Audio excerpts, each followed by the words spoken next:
እሺ ፋሚሊ ዛሬ ሃኒጌን ላይ ያለንን ከ20 ሺህ ፖይንት ወይም ከ20 ዶላር በኋላ ሲደርስልን እንዴት ማውጣት እንደምንችል እንዴት ለሰው መሸጥ እንደምንችል የሚያሳይ ቪዲዮ ነው። ሃኒጌን የሚለው ውስጥ እንገባለን።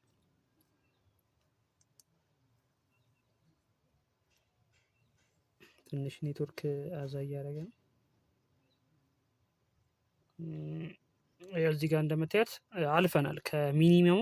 እዚህ አፕሊኬሽን ላይ ሚኒመሙ ማውጣት የምችሉት ከ20 ሺህ ፖይንት ወይንም ለሰው መሸጥ የምችሉት ከ20 ሺህ ፖይንት ሲደርስላችሁ ነው። እኛ 28 ሺህ ፖይንት አልፈናል ማለት ነው። ማውጣት እንችላለን። ሪኩዌስት ፔይአውት የምትለዋን ትነኩታላችሁ። ሪኩዌስት ፔይአውት የምትለዋን አንድ ጊዜ ትነኩታላችሁ ማለት ነው። ከዛ በኋላ ፔፓል ወይም ጂኤምፒቲ የሚል አማራጭ ያመጣላችኋል። ፔፓል ኢትዮጵያ ውስጥ ብዙ ስለማይሰራ ታልፉታላችሁ። 15% ፊም ስላለው እሱን ሪኮመንድ አላደርጋችሁም። ጂኤምፒቲ ቶከን የሚለውን ትነኩታላችሁ ማለት ነው። ከዛ ኮንቲኒ ትላላችሁ። 6 ዲጂት ቁጥር ወደ ኢሜይላችሁ ይገባል። የከፈታችሁበት ኢሜይል ላይ ማለት ነው። 6 ዲጂት ቁጥር ይገባል ይላችኋል ማለት ነው።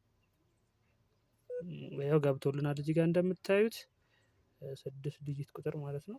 እሱን ኮፒ አምጥተን ኮፒ አድርገን ፔስት እናደርገዋለን ማለት ነው። የተላከልንን ኮድ ኮፒ አድርገን እዚህ ጋር ፔስት እናደርጋለን ማለት ነው። ከዛ በኋላ ቬሪፋይ እንለዋለን። ከዛ በኋላ የምትልኩለት ሰው ዲፖዚት አድሬስ አስገቡ ይላችኋል። የምትልኩለት ሰው ዲፖዚት አድሬስ ታመጣላችሁ፣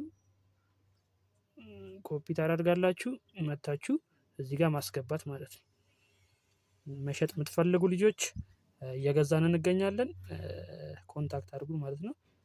ፔይአውት ስትሉት ያው ጂኤምፒቲ ቶክን ገብቷል ማለት ነው። 28 ዶላሩ ሙሉ ለሙሉ ወደ የሚሸጡለት ሰው አካውንት ገብቷል ማለት ነው። ሂሳባችሁን ትቀበላላችሁ ማለት ነው። መሸጥ የምትፈልጉ ቴሌግራም ላይ ኮንታክት አድርጉን። ከ20 ፖይንት በላይ ወይም ከ20 ዶላር በላይ እየገዛን እንገኛለን።